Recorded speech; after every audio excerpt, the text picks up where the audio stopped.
Bonjour, je suis Olivier Clémence et tu écoutes Réussir mon e-commerce.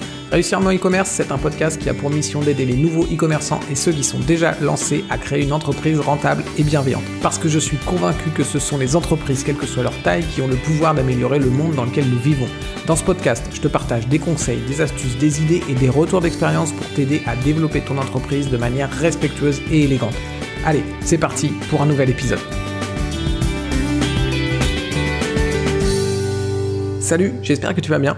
Aujourd'hui, j'aimerais répondre à la question comment fixer le prix de tes produits. Je voudrais te donner des pistes, des points d'attention pour que tu aies une idée de comment tu vas pouvoir fixer tes prix. La première chose que tu peux faire, c'est évidemment regarder la concurrence. Globalement, il y a deux choses, il y a deux états en fait quand tu regardes la concurrence. C'est soit tu as déjà des concurrents qui vendent le même type de produit que toi, et dans ce cas, ce qui va se passer, c'est qu'il faut que tu regardes la gamme de prix qui existe, du plus cher au moins cher, ou alors tu es dans un nouveau marché, et là c'est carrément cool parce que tu as la liberté de faire ce que tu veux.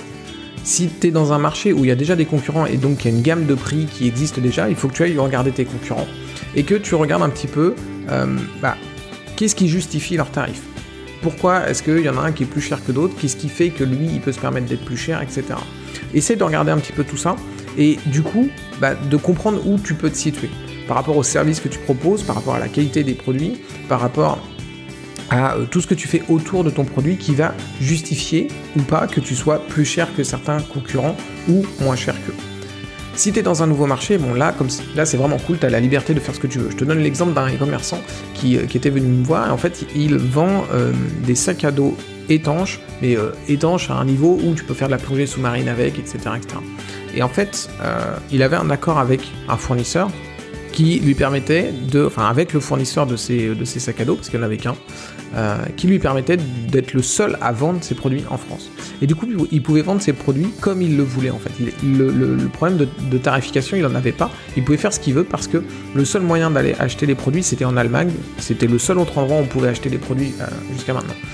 La plupart des Français étant pas, savent pas forcément parler allemand, c'est un peu compliqué pour eux pour aller acheter ces produits. En plus, il faut savoir qu'ils existent en Allemagne. Et donc, du coup, tu as la liberté de faire ce que tu veux. Donc, ça peut être une piste de réflexion aussi, de te dire, dans mon marché, c'est pénible, il y a tout le temps de la concurrence et je peux pas faire les prix que je veux. Eh bien, peut-être que tu peux aller chercher des nouveaux produits chez des fournisseurs et conclure un contrat avec eux de manière à avoir l'exclusivité sur le produit et du coup à pouvoir te permettre de faire ce que tu veux en termes de tarifs. Ensuite, la deuxième chose qu'il faut que tu regardes, c'est tout simplement ton positionnement général, ta stratégie générale que tu vas avoir. Est-ce que tu veux te positionner en tant que vendeur discount et tu vas casser les prix? Alors, c'est une stratégie, mais attention, je t'invite à écouter l'épisode 45 dans lequel j'ai parlé de être le moins cher, c'est pas toujours une bonne stratégie, c'est même très difficile à faire. Donc si tu veux être dans le discount, ok, mais va écouter plutôt cet épisode parce qu'il y a pas mal de défauts à se positionner en tant que discounter. Donc attention à ça. Est-ce que tu veux être plutôt dans le haut de gamme ou est-ce que tu veux te positionner en moyen de gamme avec l'idée du meilleur rapport qualité-prix en fait? Réfléchis à ça, réfléchis à la perception que vont avoir tes clients de ton entreprise, des produits que tu vends, etc. Moi, par exemple, je suis plutôt haut de gamme dans la vente de mes modules ou dans la vente de mes formations. C'est un choix que j'ai fait pour plusieurs raisons et dont certaines dont je vais te reparler juste après. Mais voilà, je suis plutôt haut de gamme. C'est la perception que je veux que les utilisateurs aient de mes produits. Par contre, attention, je suis dans un marché où il y a déjà de la concurrence. Je ne peux pas faire ce que je veux avec mes prix. Donc voilà, j'ai regardé les tranches de prix et je suis dans la gamme de prix existants. Je suis plutôt dans la moyenne haute des prix existants sur le marché dans tout ce qui est partie module et tout ce qui est partie formation pour les e-commerçants. Ensuite, tu vas avoir le coût d'achat et le coût de production de chacune de tes unités, de chacun de tes produits, et évidemment leur coût d'expédition. Ça, il faut que tu le prennes en compte, c'est évident, tu t'en doutes, pour que tu vendes pas à perte, tout simplement, et que tu aies une marge suffisante sur chacun de tes produits pour au final pouvoir te payer tes employés, payer les freelances avec qui tu travailles, etc. Donc ça, il faut que évidemment que tu le calcules, c'est sans doute un calcul que tu as déjà fait dès le départ, mais il faut évidemment ne pas l'oublier, parce que si tu l'oublies, tu vas avoir des gros problèmes derrière dans ton business. Ensuite, tu vas avoir la stratégie que tu veux appliquer à ce produit en particulier. Est-ce que c'est un produit d'appel où tu vas mettre un prix de manière à ce que les clients arrivent et l'achètent sans réfléchir? Ou est-ce que c'est un produit que tu vas vendre plus cher parce que tu veux au contraire que tes clients fassent un vrai investissement sur ce produit? Un produit d'appel, par exemple, ça peut être un produit que tu sais qui est excellent et qui fait que quand tes clients l'achètent, ils sont ultra satisfaits et du coup, ils vont très rapidement se fidéliser en fait. Et tu vas pouvoir leur revendre d'autres produits derrière, etc.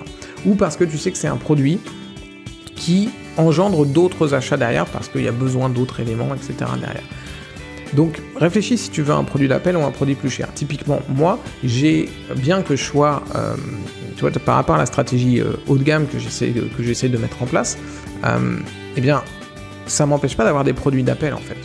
J'ai des produits d'appel qui sont des très bons produits, qui vont fidéliser les clients et qui vont voir la qualité des produits que je propose. Et derrière, j'ai des produits qui sont plus chers, qui vont me permettre d'être plus rentable et aussi de demander un investissement supérieur à mes clients. L'intérêt, c'est que derrière, je veux que les personnes soient investies dans le produit qu'ils achètent. Je veux pas qu'ils achètent le produit et qu'ils en fassent rien en fait. Parce que c'est comme ça que je vais les fidéliser, parce que c'est aussi comme ça que eux auront des résultats. Et typiquement, tu vois, eh bien, j'ai des formations que j'avais testées à des produits moins chers, à un tarif moins cher, pardon, et je me suis rendu compte que les gens ne s'investissaient pas du tout dedans, en fait. Donc, mes prix sur certains produits, je les ai augmentés pour que les gens, quand ils arrivent, quand les e-commerçants arrivent devant le produit, il y a une vraie réflexion avant d'acheter le produit, pour que derrière, il y a un vrai investissement et qu'ils aient vraiment envie d'utiliser la formation, de s'y mettre vraiment, d'avancer et de parcourir toute la formation, de l'appliquer. Parce que j'ai pas envie de vendre des produits qui ne serviront à rien, qui resteront sur un disque dur et les e-commerçants n'utiliseront jamais. Et donc, j'ai augmenté mes prix pour ça. Donc, tu vois, il y a une vraie réflexion sur l'investissement que tu veux que ton utilisateur fasse sur ton produit. Comment tu veux qu'il l'utilise, comment tu veux qu'il perçoive ton produit, et ce que toi, ça va faire dans ton entreprise derrière. Est-ce que lui vendre un produit d'appel, ça va te permettre de le fidéliser parce que le produit est très bon, ou est-ce qu'au contraire, il faut que tu vendes plus cher pour que la personne s'investisse dans le produit et du coup se fidélise parce qu'elle se rend compte qu'à terme, eh bien, le produit est vraiment excellent, etc. etc. Dernière chose que tu vas pouvoir faire pour fixer tes prix, c'est tester l'élasticité des prix, l'élasticité du prix de ton produit. C'est quoi l'élasticité du prix de ton produit? C'est tout simplement qu'est-ce qui se passe quand tu augmentes le prix de ton produit? Comment ça fait varier la demande? Est-ce que si tu augmentes le prix de ton produit, la demande elle baisse beaucoup? Il y a des produits où tu peux faire une très grosse augmentation du prix, ça ne va pas faire baisser la demande. Parfois même au contraire, ça peut la faire augmenter. Typiquement tout ce qui est luxe.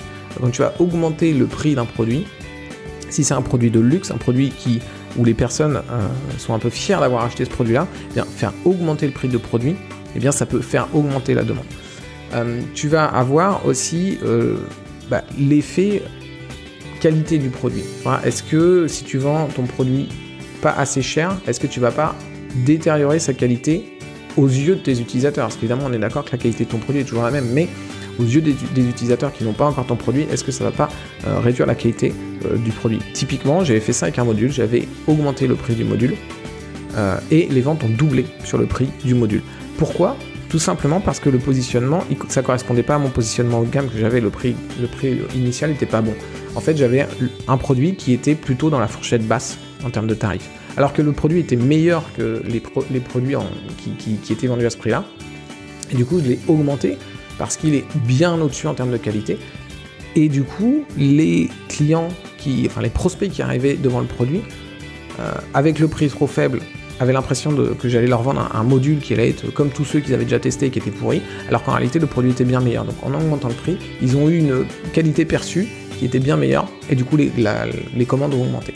Donc, c'est quelque chose que tu peux tester. Tu peux tester en augmentant le prix de ton produit ou en réduisant le prix de ton produit. Qu'est-ce que ça va générer au niveau des ventes? Évidemment, il faut tester sur une période assez longue, mais qu'est-ce que ça va générer d'augmenter le prix ou de baisser le prix? Donc tu vois, en prenant un petit peu tous ces éléments, je vais te résumer rapidement. Donc, c'est quoi la concurrence sur ton marché? Est-ce que tu es tout seul ou est-ce qu'au contraire, il y a une concurrence et du coup une gamme de prix qui existe dans laquelle il faut que tu essaies de rester?